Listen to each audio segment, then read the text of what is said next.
Pourquoi est-ce qu'on ne mettrait pas les écoles dans les fermes? Pourquoi est-ce qu'on ne mettrait pas les écoles en général dans les entreprises, ou dans les maisons, ou chez les retraités, ou dans plein d'endroits différents? Pourquoi est-ce qu'il faut absolument que les écoles soient cantonnées à un endroit comme ça? L'école, c'est carré, c'est organisé pour ça. Est-ce qu'il ne pourrait pas y avoir un système qui soit moins centralisé et moins fermé? Est-ce qu'on ne pourrait pas imaginer, par exemple, beaucoup plus d'écoles, mais dans des endroits un peu comme une ferme, comme un jardin, comme une entreprise, un peu n'importe où? Est-ce que le modèle de l'école tel qu'on le connaît aujourd'hui, il n'est pas un petit peu la cause de tous les problèmes que peuvent avoir l'éducation nationale, peuvent avoir les systèmes éducatifs globalement? Ce matin, je parlais encore avec un de mes voisins, pas celui de l'apéro de l'autre soir, mais un autre, que je remercie pour la bonne conversation qu'on a eue. Mais du coup, en gros, le constat, il est assez... on était assez d'accord sur l'essentiel, je crois, même s'il y a des points sur lesquels on n'était pas d'accord, mais c'est qu'il y a un problème au niveau de l'éducation dans notre pays, et peut-être même, à la limite, l'éducation dans le monde entier. Moi, j'ai l'impression que l'éducation des enfants, c'est un sujet auquel on n'a pas encore vraiment trouvé de solution.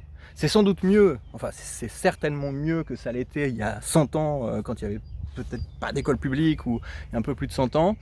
C'est sûr que c'est quand même vraiment super qu'il y ait une alphabétisation générale, et que les enfants apprennent plein de choses, et qu'il y ait l'école obligatoire, ouais, l'instruction obligatoire.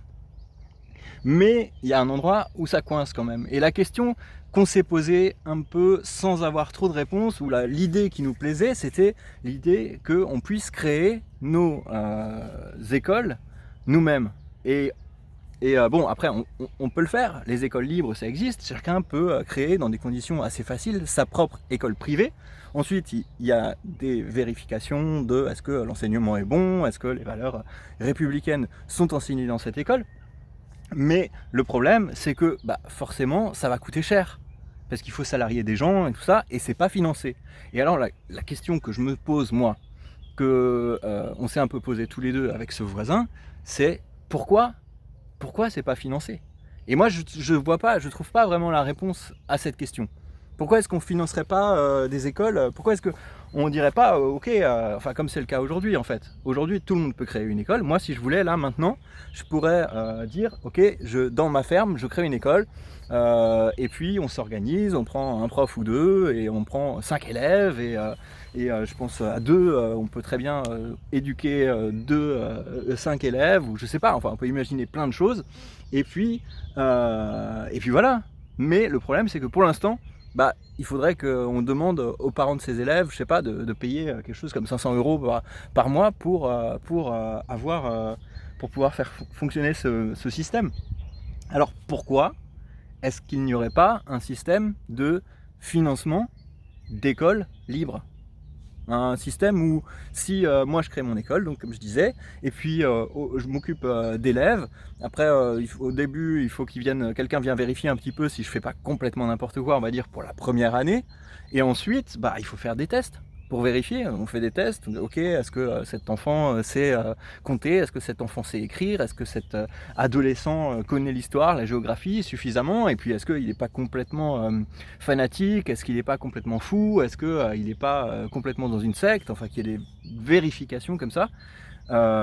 Et qu'à partir du moment où mon école de mon jardin, elle éduque des enfants, elle leur apprend les choses qu'ils doivent apprendre et des bonnes valeurs, alors pourquoi est-ce qu'on ne financerait pas un système comme ça? Et du coup, ça ferait que les écoles, ce ne seraient plus des endroits qui sont fermés comme ça, qui sont des endroits où les parents ne vont pas, ou peu, ou seulement pendant des réunions parents-prof et les fêtes de fin d'année, que ce ne soit pas des endroits comme ça un peu mystérieux, où il y a des gens qui gèrent les enfants de tout le monde et on ne sait pas trop comment, et ça crée quand même plein de problèmes, et puis le résultat n'est pas si glorieux. Est-ce que ça ne permettrait pas de remettre l'école à l'intérieur de la vie des gens? C'est-à-dire d'avoir des écoles dans, par exemple, mon voisin avec qui j'en parlais, lui, pourquoi il pourrait pas créer une école chez lui, une petite école, avec une dizaine de personnes? Et puis quand il n'est pas là, c'est pas grave, c'est pas lui qui gère l'école.